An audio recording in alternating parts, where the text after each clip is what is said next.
Hola, bienvenidos, buenas noches a un podcast más de su página preferida, Pausa Histórica. En esta ocasión me acompañan mis compañeras Barbie y Donají.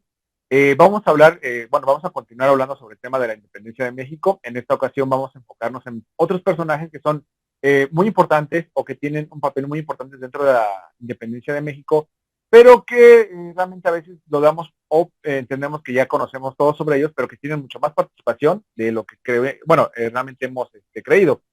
Nos vamos a enfocar en tres personajes. Uno es Allende, el otro es doña Josefa Ortiz Domínguez y por último, su servidor va a hablar sobre Mariano Abasolo. Antes que nada les recordamos que vean nuestro podcast anterior que habla sobre la independencia de México. Como siempre salimos los de siempre. Esta ocasión también nos acompaña ahorita.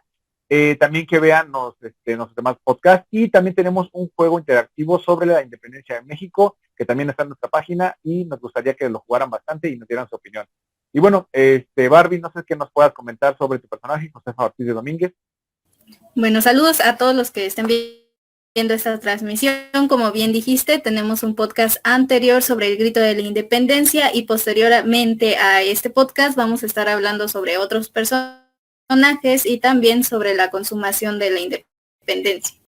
Bueno, en este caso a mí me tocó hablar de Josefa Ortiz de Domínguez, que es un personaje que es recordado principalmente porque dio aviso sobre el descubrimiento de la conspiración de Querétaro y básicamente ese ha sido su papel en la historia, pero hoy vamos a hablar un poquito más de ella y sobre eso, cosas que se decían de ella. Y bueno, el principal de ellos es que era una mujer muy inteligente, muy capaz y casi tan bella como todas las historiadoras de Pausa Histórica.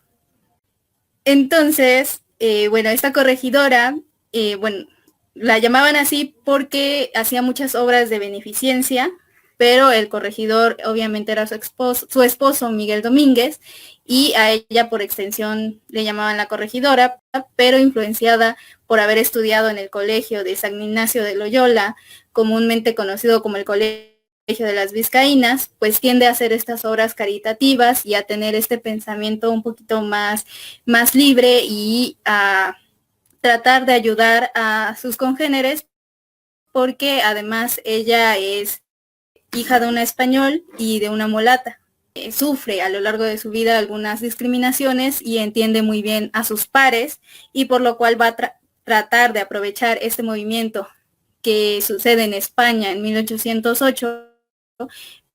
Va a organizar estas reuniones, se va a reunir con muchos personajes, no solo durante este periodo de conspiración, sino durante el proceso y después de ya lograr el final de este movimiento insurgente. Esta señora, Josefa Ortiz de Domínguez, pues se casa con Miguel Domínguez, que es un licenciado, y con él tienen 14 hijos. Ustedes saben, por esa época no había televisiones, en esta época tampoco, porque hay muchas personas que todavía tienen muchos hijos, pero básicamente tenían una muy buena relación.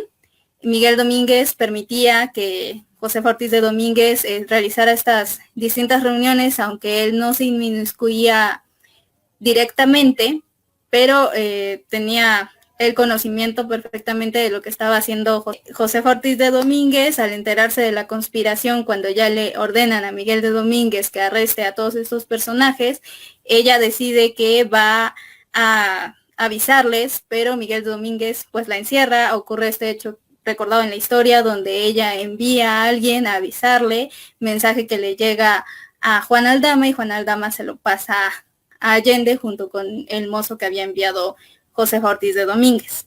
Posteriormente, pues tanto ella como su esposo Miguel Domínguez van a ser encerrados en conventos por la conspiración de Querétaro, pero van a ser liberados posteriormente. No se les hace un juicio como se les va a hacer a Juan Aldama, Ignacio Allende, Hidalgo, José María y Morelos y otros personajes, sino que se les libera, pero como les decía, Josefa Ortiz de Domínguez sigue teniendo este pensamiento y sigue expresándolo libremente. Son variadas las acusaciones que recibe por ser parte de este pensamiento rebelde, y que todas se le van a informar al virrey. la van a seguir acusando por tener estas vetas rebeldes y seguir impulsando estas ideas, y principalmente Mariano Beristain, autor que la denuncia con el virrey Calleja y le dice que es probablemente la fuerza a la que más deberían de tener miedo, porque no tiene temor al expresar su odio contra personajes de España, que incluso la compara con Ana Bolena, porque llega a decir que intentó seducirlo para que entrara a la causa insurgente. Entonces esa comparación con Ana Bolena, porque es tanto una mujer capaz como una mujer que utiliza su seducción o que se apalabra con algunas otras personas para que ellos se unan a este movimiento insurgente. Entonces se le va a arrestar en 1814 y se le va a enviar a otro convento. En ese convento que es el de Santa Teresa de la Antigua, pues va a escribir 3 cartas al virrey Calleja, donde le expresa su sentir por estar en prisión, por no saber por qué se le ha recluido, y el rey entendiera por favor su situación, en el que ella pues era una mujer de bien, su esposo sobre todo era alguien muy trabajador que servía a la corona y que tenía muchos hijos por atender y que se veía privada de sus libertades y que pues se sentía muy compungida por estos hechos. Bueno, sí, un personaje bastante interesante. Que yo no sabía que, ¿cómo se llama? Que venía, bueno, tenía ascendencia de afroamericanos. Realmente era un dato que realmente no sabía definitivamente. Nada más una pregunta, Donna, no sé si le pudieras explicar a nuestro público cuál era la función de un corregidor, porque a veces mucha gente como que no le queda muy claro qué es lo que hacía o qué, digamos, cuál era el tipo de cargo político que tenía su esposo.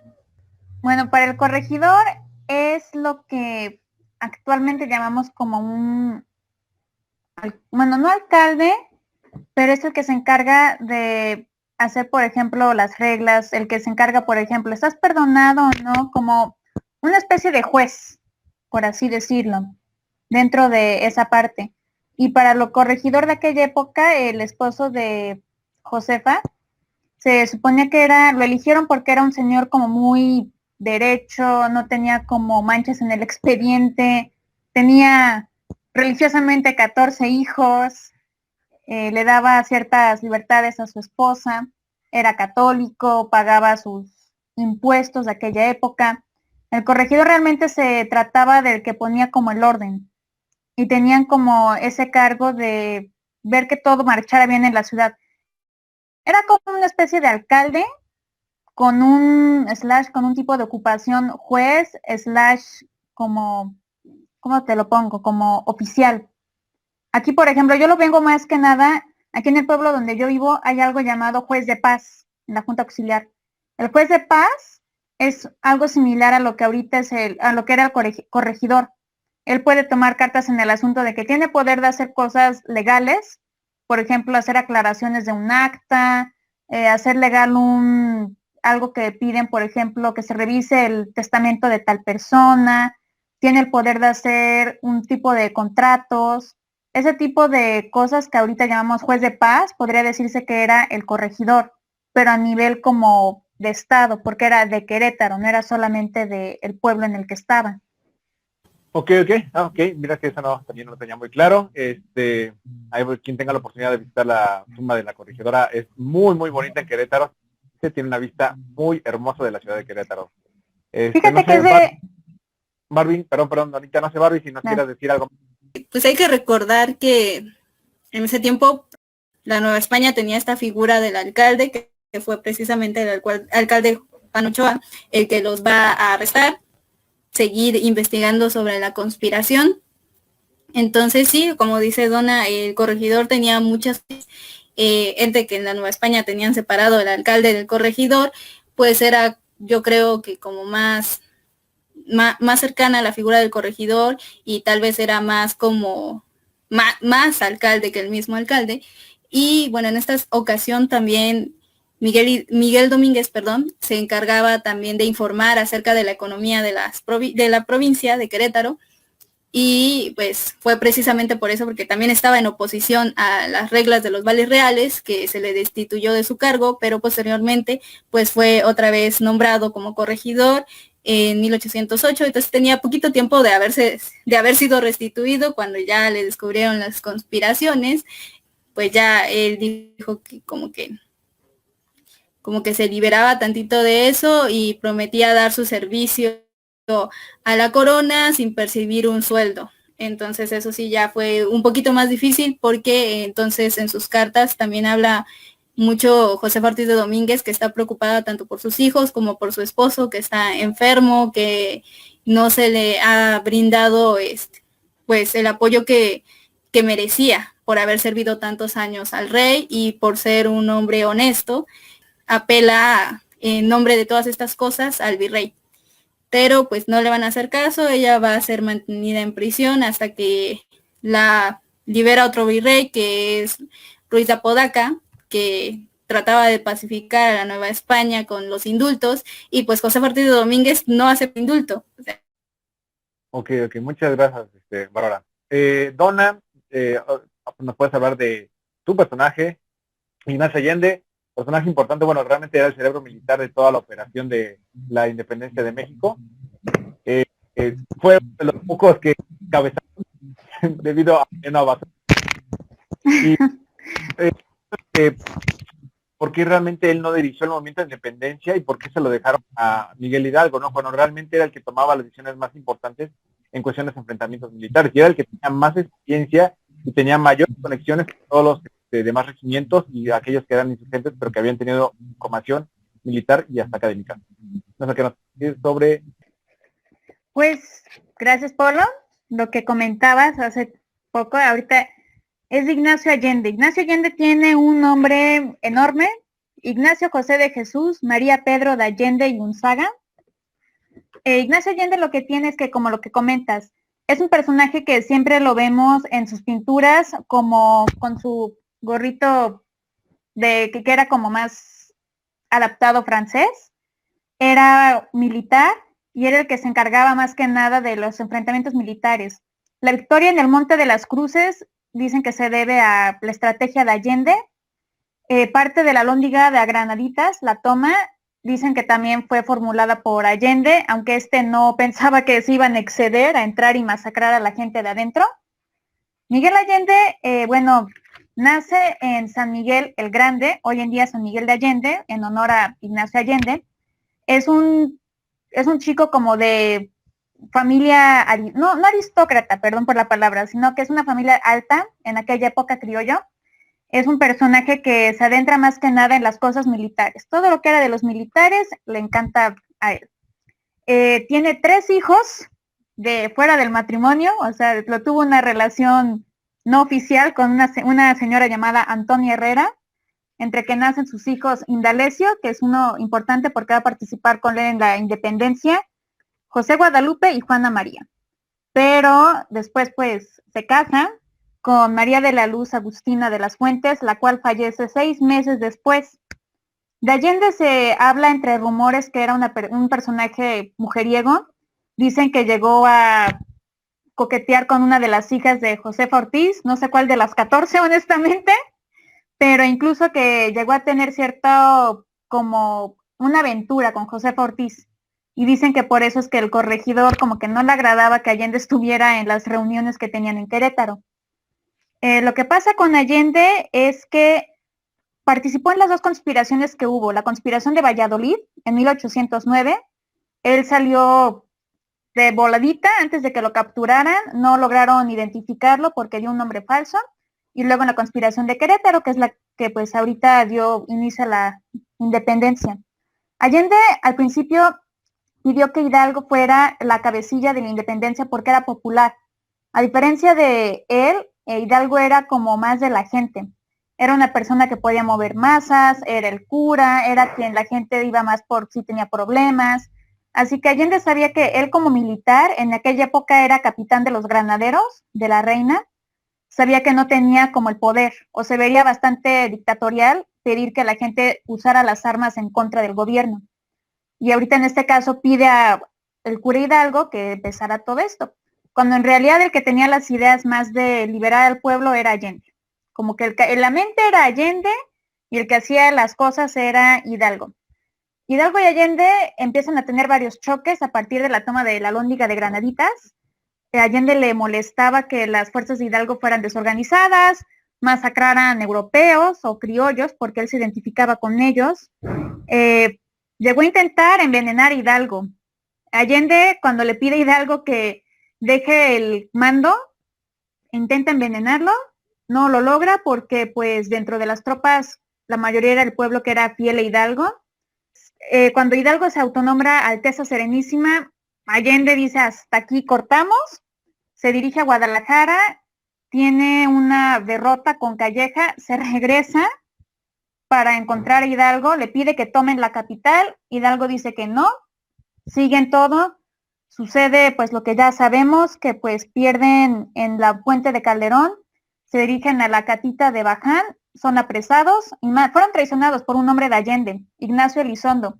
Allende confiaba en este señor porque lo conocían en el colegio militar, este señor los traiciona, durante el enfrentamiento, Indalecio, su hijo mayor, lo matan porque dicen que opuso resistencia, y pues Allende es apresado, le matan al hijo y los llevan caminando de allá hasta Chihuahua, que dicen que es un trayecto terrible, dicen que los montaron en un caballo, no les dieron agua, no les dieron comida, estaban con grillas, y pues llegan ahí para ver qué onda, ¿no? Empiezan en el hospital jesuita, es en donde empiezan ya todo el interrogatorio.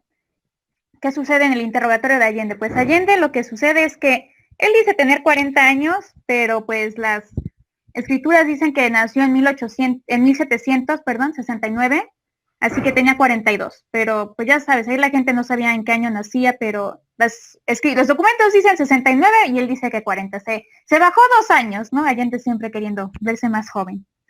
Y lo que él dice es que es viudo y la real razón por la que Allende empieza la independencia, según él, es para proteger a España de los franceses. Allende comenta a su interrogador, Ángel Abella, que él empieza la insurrección porque quiere proteger a México, o bueno, la Nueva España, de los intereses franceses, porque cuando él estaba de capitán de granaderos o capitán de los dragones de la reina, que era otra parte militar, él escucha de que le van a dar a Francia la Nueva España y él pues quiere proteger los intereses del rey Fernando VII, perdón, y por eso es que empieza la insurrección. Y no sabía, así lo puedes ver en los documentos, él no sabía que Hidalgo se iba a emocionar tanto por este movimiento que iba a pedir la independencia de Nueva España. Y eso Allende lo condena, porque él no está en contra de Fernando VII, está en contra de los franceses y de lo que les vaya a pasar. Cuando platica acerca de cómo se enteró o cómo empezó el movimiento, Allende comenta de que pues fue el alcalde de la cárcel, que es Ignacio Pérez, que es el que manda a la corregidora a avisarles, pues le dice, bueno, me enteré que encerraron a Epigmeo González, que es otro personaje que deberíamos de buscar, es bastante conocido porque fue el que hizo las armas, pero fue encarcelado. Y luego se enteró de que Ignacio le dijo a Aldama fue con Allende y ya de Allende y él fueron para donde estaba Hidalgo. Allende pues reconoce realmente que quienes empezaron la conspiración eran él e Hidalgo. Él se echa la bolita a Hidalgo y a él dice que fueron los promotores de la insurrección, pero curiosamente en la siguiente interrogatorio, porque fueron dos días diferentes para los interrogatorios, Allende empieza a soltar más nombres.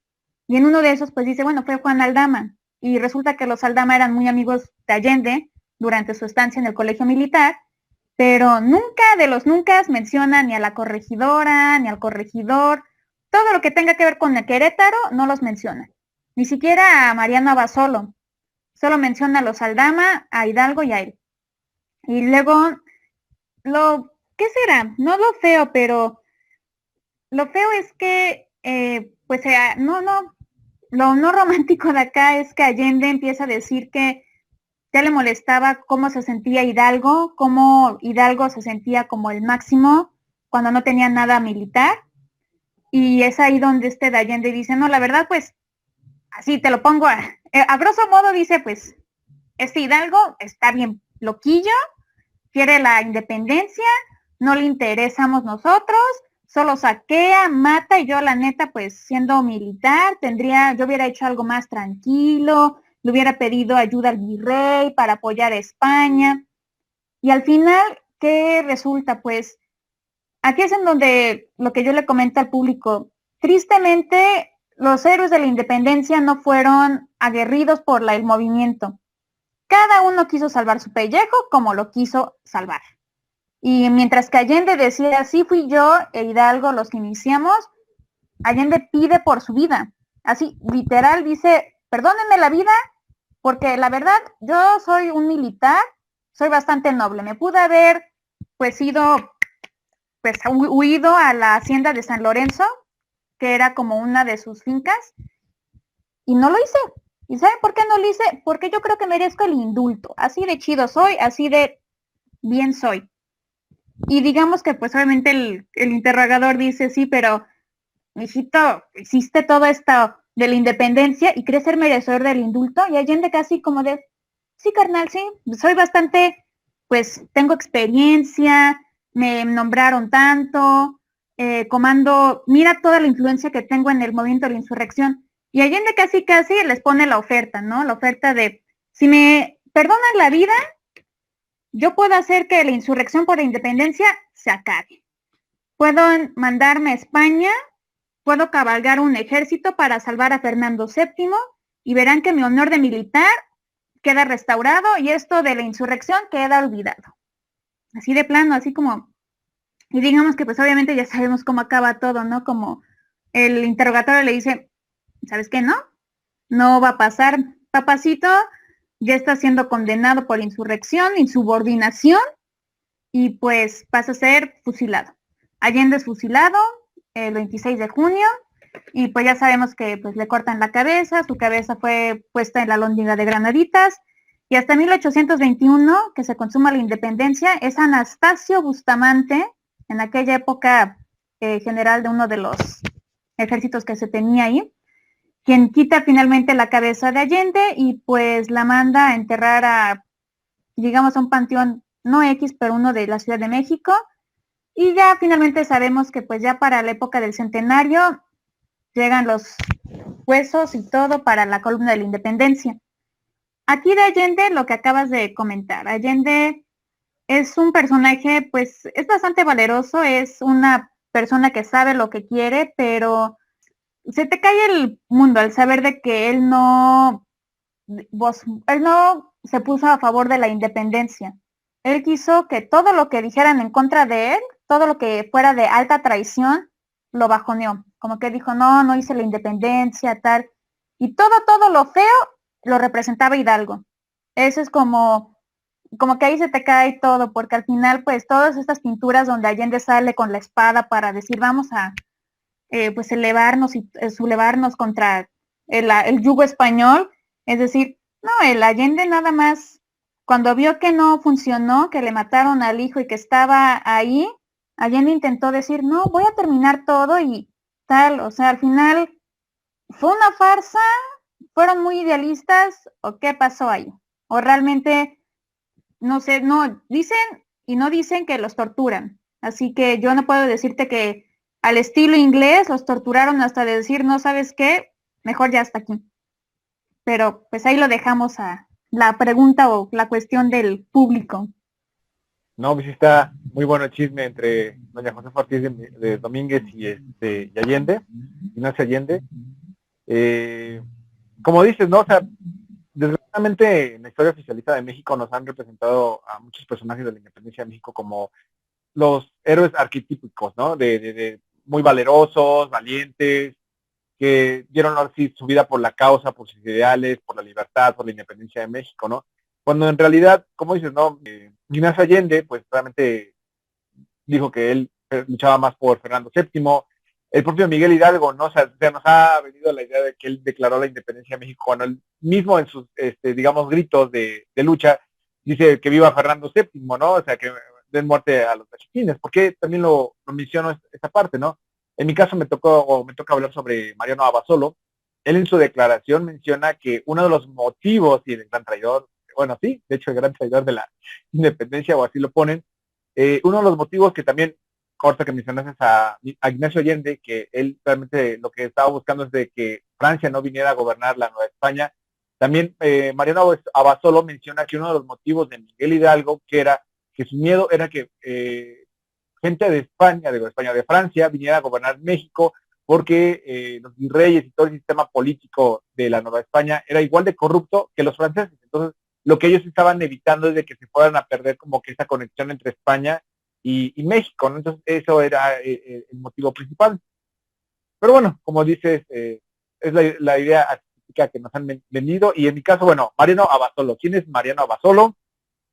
Para empezar, no hay muchos datos realmente sobre él, exceptuando la gran declaración que dio cuando fue detenido junto a los demás insurgentes, pero nació en 1784, pertenece a una familia, bueno, rica de cerca de Dolores Hidalgo, bueno, de lo que es actualmente Dolores Hidalgo. Perteneció al regimiento de dragones de la reina, o sea que realmente tenía una formación militar, por lo menos hay algo de grado. Tenía 3 haciendas, o sea que el tipo realmente sí era de dinero, no venía de cualquier barrio, dirían por ahí, y se casó con Manuela Taboada, que es un personaje que también muy importante en la independencia de México, bueno, en teoría, porque es la que evita que asesinen a Mariano Abasolo. Y bueno, en breve resumen, participó en la conspiración de México a partir de 1809, o sea, él realmente desde 1809 ya estaba, digamos, con la ideología de Miguel Hidalgo, Ignacio Allende, José Martí de Domínguez, bla, bla, bla, todos esos personajes. Y bueno, como saben, es detenido todos esos personajes ahí cerca de Chihuahua en 1811 y es detenido, pero debido a su declaración, cuando lo detienen, le perdonan la vida. Él realmente suelta la sopa de todo con pelos, señas, todo. Realmente él dice absolutamente todo lo que estaba ocurriendo desde la batalla de Dolores Hidalgo, desde la Lóndiga de Granaditas, San Miguel Allende, Guadalajara, las negociaciones en Michoacán, la batalla de Puente Grande, igual, literalmente él suelta toda la sopa con tal de salvarse, ¿no? Y es llevado, bueno, no sé si sería el término correcto, extraditado o nuevamente llevado a España en 1812 y finalmente muere en 1816, ¿no? Pero ¿qué es lo interesante de Mariano Abasolo? Para empezar, Mariano Abasolo en su declaración, él menciona que él literalmente lo llevaron como a rastras, que él estaba ahí en Dolores Hidalgo y que pues que la mera verdad dijo, me van a matar y me voy con los insurgentes y trato de como de no participar en muchas luchas, ¿no? Entonces, él menciona mucho, también no menciona a José Ortiz Domínguez, hay que mencionarle a Mariano Basolo, pero sí menciona a los demás personajes. Y tanto suelta la sopa que también hay un personaje que se llama José María Chico, que era uno de los hombres de confianza de Miguel Hidalgo, y debido a las declaraciones de Mariano Basolo, lo condenan a ese tipo, aunque realmente nada más estuvo como publicando o era editor de un periódico, y debido a Mariano Basolo le dan cuello. Sí, desgraciadamente, mendigo vato. Aquí aparentemente, digamos, lo romántico de su historia de Mariano Basolo es de que estuvo en constante comunicación con su esposa y su mamá. Literalmente su mamá y su esposa le dijeron, Nel, mejor salte porque te van a romper la madre, esos güeyes están medio locos, no saben lo que hacen, mira, mejor haz las cosas por el lado bueno, ¿no? Mejor pide el indulto de Félix María Calleja, que primero fue general de las fuerzas de la Nueva España, militar, y posteriormente fue nombrado virrey de la Nueva España. De hecho, fue uno de los virreyes más duros y represores en contra del movimiento de insurgentes. De hecho, él, algo que acá menciona dentro de sus mismos diarios, que él, gracias a su esposa que se logró, digamos, logró, bueno, se quedó en su pueblo Dolores, algo así, logra pedirle o mandarle cartas a Félix María Calleja que le pida un indulto, ya que él no estaba participando realmente como él quería, ¿no? Bueno, pequeño dato, eso sí se me pasó a decirle. Aunque no participó militarmente, hay historiadores que no lo dicen como tal, pero sí aportó mucho económicamente porque era una persona muy bien acomodada económicamente. Él lo que sí menciona que, por ejemplo, cuando fue la batalla, fue la toma de la Lóndiga de Granaditas, él se fue con su amigo, bueno, hasta se me olvidó, que se fue con uno de sus amigos, se fue a su casa y que él no vio absolutamente nada de la toma de Alhóndiga de Granaditas. Que él, pues que estaba con sus compas y que cuando ya realmente vino la masacre es porque le vino a decir, ¿sabes qué? Ya mataron un chingo de europeos en la Alhóndiga de Granaditas y mejor repórtate, ¿no? Y que Miguel Hidalgo también, él no estuvo en la toma de Alhóndiga de Granaditas, estuvo Allende, que también Miguel Hidalgo estaba tomando el té y que cuando dijeron, pues ya quemaron la Alhóndiga, Miguel Hidalgo así como, chin, se me pasó la mano, ¿no? En cuestión, bueno, también algo interesante de la declaración de Mariano Basolo es que aporta demasiados nombres de personajes insurgentes. Eso, o sea, tal vez su declaración, aunque digas, sí es el gran traidor de la independencia de México, pero historiográficamente es un documento muy interesante porque vas viendo de más personajes que participaron en la batalla, cómo más o menos participaron, da declaraciones de cómo más o menos se llevaron los movimientos militares, entre ellos, por ejemplo, por qué también no Miguel Hidalgo toma la decisión de no tomar la Ciudad de México. Muchos mencionan que Miguel Hidalgo lo que temió fue de que nuevamente, digamos, toda la plebada, que así se le podría decir, que también lo dice así, e indígenas, hicieran la masacre que ocurrió en Guanajuato, o por ejemplo también la masacre que ocurrió en Guadalajara. Cuando realmente lo que teme Miguel Hidalgo y Allende es de que realmente su ejército no tiene la experiencia militar en contra del ejército que estaba a punto de defender la Ciudad de México, por lo cual ellos estratégicamente se deciden retirar, pero bueno, románticamente es mejor vender la idea de que no, Miguel Hidalgo la neta tuvo miedo de que volviera a haber una masacre, que volvieran a matar inocentes y prefirieron retirarse. Y bueno, como menciono, lo capturan el 21 de marzo de 1811 con los demás insurgentes, y él lo primero que declara, pues es que la mera verdad yo estaba con ellos porque me llevaban a fuerza, pero vean las cartas desde cuando le ando mandando cartas a Calleja, bueno, sí, a Calleja, de que yo ya me quería salir, quería como buscar la oportunidad de en qué momento salirme de la independencia y yo la mera verdad me redimo, ¿no? Y dentro también de esas declaraciones lo que menciona que, por ejemplo, en Guadalajara, él trató de evitar el masacre de europeos, él menciona así, europeos, que por ejemplo, igual él no participa en la toma de Alhóndiga de Granaditas, que en Celaya salva 100 europeos, no menciona si son españoles, son algo diferente, pero él menciona europeos, que gracias a él se estaba haciendo europeos porque él hizo los movimientos mágicos y psicósmicos de esconderlos, llevarlos a una casa y que cuando estaban todos así distraídos, que lograran escapar, ¿no? Y que ese realmente fue como que su participación continua. Y bueno, hay que mencionar que sí le retiran todo, bueno, que le retienen sus bienes, que realmente primero lo detienen, que después le paran una vida y que después lo mandan a España y posteriormente literalmente murió en el olvido.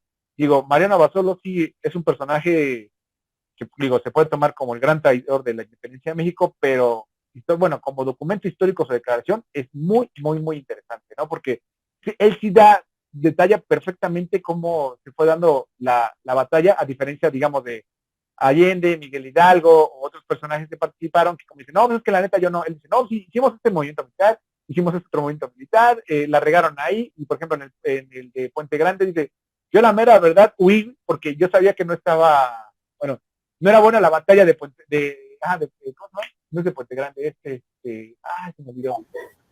Puente Calderón. Puente Calderón, ese. Y bueno, eso es más o menos, a breve resumen, la batalla de Mariano Basolo. Y la otra detalle, bueno, San Miguel Allende, está muy bonito, vayan a visitarlo. No sé si nos quieran decir algo, Donita. Sí, mira, yo una parte que, por ejemplo, dentro de acá de este maravilloso libro que publicó la UAP, por cierto, biografías de caudillos, dice algo muy cierto acerca de Abasolo, y es esta que dice, la debilidad de carácter que Abasolo manifestó puede atribuirse a su corta edad y a las influencias opuestas de Allende, que lo hizo entrar en la revolución, y de su esposa, que lo inclinaba a abandonarlas. Mas si esto disculpa algún tanto, su conducta nunca lo vindica. Y eso es como verdad, créeme que cuando yo empecé a leer acerca de Mariano Basolo dije, ¿de verdad fue benemérito de la patria? Porque bueno, aquí en el pueblo, aquí aledaño, San Agustín Calvario, hay una primaria que se llama Mariano Basolo. Y es como, al principio yo dije, ajá, sí, no, un héroe de la independencia, pero todo esto, por ejemplo, suena mal que lo diga, pero se estuvo escondiendo a espaldas de la esposa, que era la de varo en la relación. Hay una novela, no la he leído, que próximamente habrá una recomendación llamada La Insurrecta, que trata acerca del camino que la esposa Manuela Taboada de Mariano Basolo recorre para decir, ay, Marianito, salte de la revolución. Todo lo que comentas, Polo, sale, me parece que en el libro, y al final, cuando Abasolo muere, muchos dicen, pues traigan sus restos para... Nunca se encuentran los restos, hasta donde tengo entendido y he leído sobre la exhumación de los restos de los caudillos. Nunca se han encontrado los restos de Mariano Abasolo, pero la verdad, pues personalmente ya viéndolo desde otros ojos, es como, Marianito cantó, ¿no? Como dicen, cantó todo lo que dices, todo lo que quiera usted saber de la independencia, hasta los detalles, lo sabía aquí Abasolo o lo dijo Abasolo. Y él nunca, dentro de las confesiones, comenta o responde que él estuvo en la independencia desde 1809, en la conspiración de Valladolid con Allende. Y Allende no menciona a Abasolo. Como les comentaba, Allende jamás menciona a Abasolo, pero Abasolo tampoco dice, ay, oye, me enteré de la conspiración de Valladolid. Digo, si ya estaba cantando todos los nombres a diestra y siniestra, mínimo pude haber dicho, ay, oigan, pero claro, ¿no? No se iba a poner la soga al cuello. Y la verdad, personalmente yo leyendo más de Abasolo, como que pues me enoja. La verdad es como, ahorita últimamente lo veo con otros ojos porque no puedo perdonar como, yo entiendo, ¿no? Que quiso salvar su vida, pero no puedo perdonar el hecho de que, ay, qué romántico, la esposa abogó por él. No, cuando yo no estoy diciendo que haya muerto por la causa, pero imagínate el trato que les dieron a Jiménez, Aldama, Hidalgo y Allende, y Abasolo, no, claro. Ay, no, pobrecito, mándenlo, destiérrenlo a España, pobrecito. Digo, le faltaban 5 años y ya veía la consumación de la independencia y de seguro iba a venir aquí a cobrar de que, yo también fui insurgente. Me cae que lo iba a hacer. Era una nota. Yo siento que históricamente Basolo se movió como a su conveniencia y vio que a lo mejor los independentistas, insurgentes en Dolores Hidalgo lo podían haber matado y él ahora sí se movió como fue el mismo movimiento. Barbie, no sé, Bárbara, ¿qué nos pueda comentar? Bueno, yo tengo varios puntos que comentar. Bueno, desde lo que nos mencionó Donna sobre lo de Allende, esta parte donde, bueno, desde ahí también se decía que José Ortiz de Domínguez también participó en esa conspiración de Valladolid y también se anduvo saliendo, pues ya desde ahí los venían persiguiendo, desde la conspiración de Valladolid. Otra parte que mencionó Donna fue de este personaje Pigmenio González. Como bien dice, pues ya estaba arrestado, desde el principio lo agarraron. Utiliza también Juan Aldama para evitar revelar el nombre de la corregidora en su declaración, ¿no? Le echa la culpa a Pigmenio González y dice, pues él fue el que nos avisó. O sea, quién sabe cómo le hizo porque ya estaba arrestado, pero él fue el que nos avisó que la conspiración había sido sobre lo que mencionan sobre Abasolo, todo lo que cantó y dijo, que pues bien, no sé qué suerte tenía la corregidora porque pues nadie la quiso mencionar nunca en sus declaraciones y creo que todos los que ya pues idearon sus propias formas de reducir sus cargos y evitar así el fusilamiento, que bueno, al final el único que lo logra pues es Abasolo. O sea, hasta Juan Aldama así minimizó sus declaraciones y dijo, no, pues yo tampoco sabía yo nada, nunca participé ni en las juntas, a mí me nombraron cargos y yo ni estaba, o sea, yo siempre estaba a resguardo esperando a ver la batalla y yo nunca entré en batalla. O sea, Juan Aldama dijo también, yo también salvé españoles, yo también salvé gente, o sea, y la diferencia con Abasolo es que claramente pues Juan Aldama no cantó todos los nombres como lo hizo Abasolo, ¿no? Y pues por supuesto Juan Aldama tampoco una esposa que estuviera rogando perdón por él y pues Juan Aldama sí menciona que mete dinero de su hermano al fondo común del ejército insurgente, pero en este caso, como ustedes lo comentan, que Abasolo metía mucho dinero, pues no, Abasolo ni en sus declaraciones dice, yo metía al fondo común, o sea, y Juan Aldama sí admite haber metido al fondo común, a pesar de que dice que pues también fue obligado por la causa y porque pues de ahí tomaba para sus gastos también. La diferencia es esa, que Juan Aldama pues no confiesa ningún nombre y pues también va a ser obviamente fusilado, su cabeza también va a ser cortada, y el único que se termina salvando va a ser Abasolo. O sea, básicamente es tan traidor como Ignacio Elizondo, pero pues nadie lo ve así porque como que ocultan esa parte de Abasolo. Yo nunca, o sea, en los libros de la SEP nunca vas a ver que digan que Ignacio Abasolo declaró los nombres o que que Abasolo, perdón, yo nunca he escuchado que digan algo malo de él, entonces pues sí es como ver otra cara de caudillos, porque pues bueno, cada quien intentó salvarse a su manera, y bueno, Juan Aldama hasta dijo solito, pues Allende e Hidalgo pues no tienen posibilidades de salir de esta, pero a lo mejor yo hasta me salvo, ¿no? Y basó toda su declaración como que en cosas ambiguas. Pues sí, realmente sí. Bueno, de hecho en su declaración, lo único que menciona Mariano Abasolo bueno, en cuestiones económicas o aportes económicos, es que obligaron a que todo lo que pertenecía a su suegro, a su esposa Manuela Taboada, lo que le pertenecía al papá de Manuela Taboada. Manuela Taboada. No sé si, bueno, en este caso José Ortiz Domínguez, no sé en qué año murió Bárbara, si murió en la pobreza, si murió, digamos, en término medio, no, Ignacio Allende, pues ya sabemos cómo terminó, ya no te pregunto, Donita, pero no sé si sus hijos fueron detenidos o ya se perdieron dentro del mismo movimiento, ya no tuvieron ninguna participación, algo así. De los hijos de Allende, fíjate que no se sabe realmente mucho. Cuando se instaura esto de las pensiones para los caudillos de la independencia por 1830 y tantos, fíjate que Allende es una fe, pero no le quedó como familia. Indalecio fue asesinado, y realmente cuando se intenta buscar como un trazo para los dos hijos, pues está en que pues la hija perdió el apellido porque pues ya sabemos que normalmente se adapta el apellido masculino, y del hijo que fue José Guadalupe no se encuentra nada. Se encuentra que pues tuvo familia, pero ya sabes, larga y todo, y nunca pudo como abogar por el hecho de ser hijo de uno de los insurgentes, a pesar de que hubo como búsquedas. Así como lo que pasa con Hidalgo, según que hay hijos no reconocidos, pues mucha gente dice, yo me apellido Hidalgo, pues resulta que mi ancestro fue Hidalgo. No, no funciona así, ¿no, carnal? No funciona de esa manera, y por eso es que tanto Allende como de Hidalgo, tengo entendido que de los familiares que dejaron, no se sabe realmente nada. No hay como un legado que se da para ellos, o no se sabe realmente si hay algo directo. Se sabe de sus hermanos. Los hermanos de Allende sí tienen como, no ahorita conocidos hoy en día, pero de sus hermanos está mejor como, la cronología de hasta el día de hoy, creo, cómo van sus ancestros.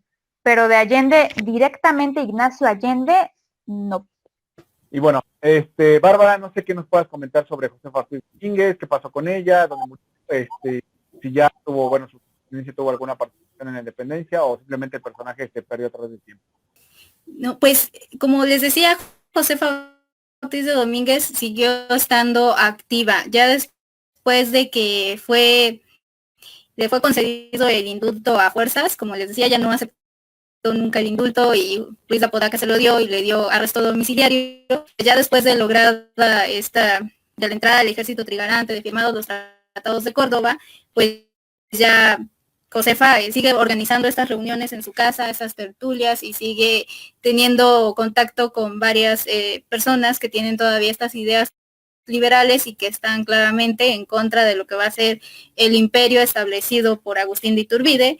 Agustín de Iturbide incluso le invita para ser dama de su esposa, y pues José Ortiz de Domínguez obviamente se niega porque considera que Agustín de Iturbide, al establecer este imperio mexicano, está en contra de todos los ideales que se planteaban cuando se realizó la conspiración y todo lo que se quería lograr y las ideas insurgentes. Entonces se niega a ser dama de la esposa de Agustín de Iturbide. Posteriormente, pues sigue teniendo contacto con el que va a ser el primer presidente de México, que va a ser Guadalupe Victoria, y ella va a morir hasta 1829. Y bueno, sería todo lo que voy a decir de José Ortiz de Domínguez. Y bueno, sobre la pregunta de ¿por qué son considerados héroes estos personajes? Pues yo creo que al haber durado tampoco este primer movimiento, al haber durado un año y al haber sido ellos quienes tenían estas ideas, y como claramente no nos aclaran todo lo que dijeron en sus declaraciones, pues tenemos esta idea de que ellos querían luchar para pacificar al país, para tener una nueva formación, para crear esta idea de libertad y de esclavitud, que pues claramente pues se pueden ver los conflictos que tenían ahí Aldama Allende con Hidalgo, pero y que al final pues todos le lanzan la bolita a Hidalgo, casi es el más culpable de todos, a pesar de que ellos estuvieron buscando más conspiradores, pues la bolita se la lanzaron a Hidalgo y ya, o sea, al final fue como, pues sí lo planeé, pero pues fue la culpa de Hidalgo. Al final, pues fue él, ¿no? Entonces, ellos se tratan de desligar de este movimiento, lo que sí, pues como todos los historiadores sabemos, este movimiento, pues, independentista que tuvieron, pues en realidad era más como salvaguardar a Fernando VII,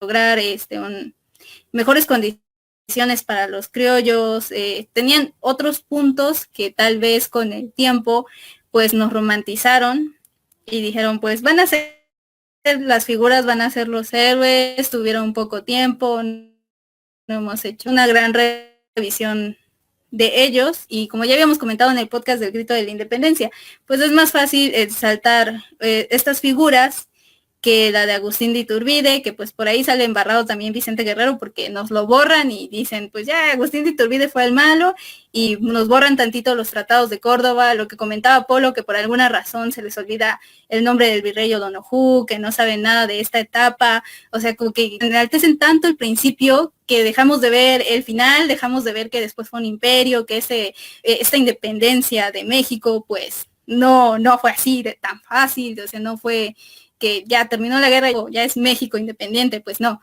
tampoco fue así. Entonces, pues es como que toda esta visión nacionalista que se encargó de darnos también la Secretaría de Educación Pública durante años, y que pues a la fecha no se pueden borrar. Siguen siendo héroes y pues digo, todas las personas tienen sus malos, sus puntos buenos. Al final es una guerra y al final pues vas a arrestar, si quieren fusilar, pues ¿qué haces? Tratas de salvarte a ti mismo, ¿no? O sea, yo creo que todas las personas tratan de salvarse a sí mismo, o sea, no como Mariano Abasolo lo hizo, pero como Abasolo lo hizo, pero pues yo creo que es entendible sus declaraciones, las cosas que hicieron como para tratar de librarse, porque aparte pues sí, Allende y Aldama sí creían, como que dijeron, sí se creían ellos solitos, no hicimos nada. Ok. Donita, no sé si nos puedes algo muy breve, ¿por qué son considerados héroes, héroes nacionales, los personajes? Yo creo que como lo que menciona Barbie, realmente es como quitar, pues quitar todas las fallas que ellos tuvieron como personas, como humanos. Como vamos a quitar todo el hecho de que cada quien quiso salvarse como pudiese, la bolita era para Hidalgo, porque él fue el que pudo reunir esa capacidad cuando fue gracias a Hidalgo que tuvieron a las personas que tuvieron. Y lo que menciona, tanto Ignacio Allende como los demás andaban reuniendo a más personas para la conspiración y para el movimiento, pero Hidalgo fue el que puso el desorden, ¿no? Como yo no tuve la culpa. Y desafortunadamente es como, pues toda esta parte de querer ponernos esta parte bella de que lucharon porque dijeron pobres indios, cuando en realidad pues ya sabemos que pues ellos como criollos no tenían tantos pues de ganar en aquella colonia. Así que cuando se sabe lo que más o menos gritó Hidalgo en aquella época, pues te quedas pensando como, ¿de verdad fue por la independencia o no?